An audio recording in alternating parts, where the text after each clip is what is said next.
لا تنسوا الإعجاب بالفيديو والاشتراك بالقناة وتفعيل الجرس. السلام عليكم ورحمة الله تعالى وبركاته. توفي الشاعر الشعب العراقي حيدر الكناني اليوم الخميس أثر نوبة قلبية في العاصمة بغداد.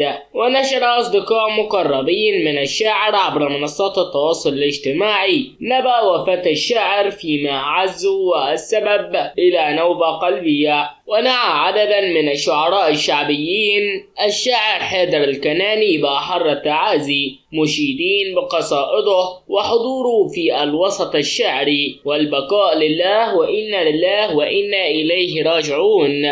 وفي الأخير السلام عليكم ورحمة الله تعالى وبركاته.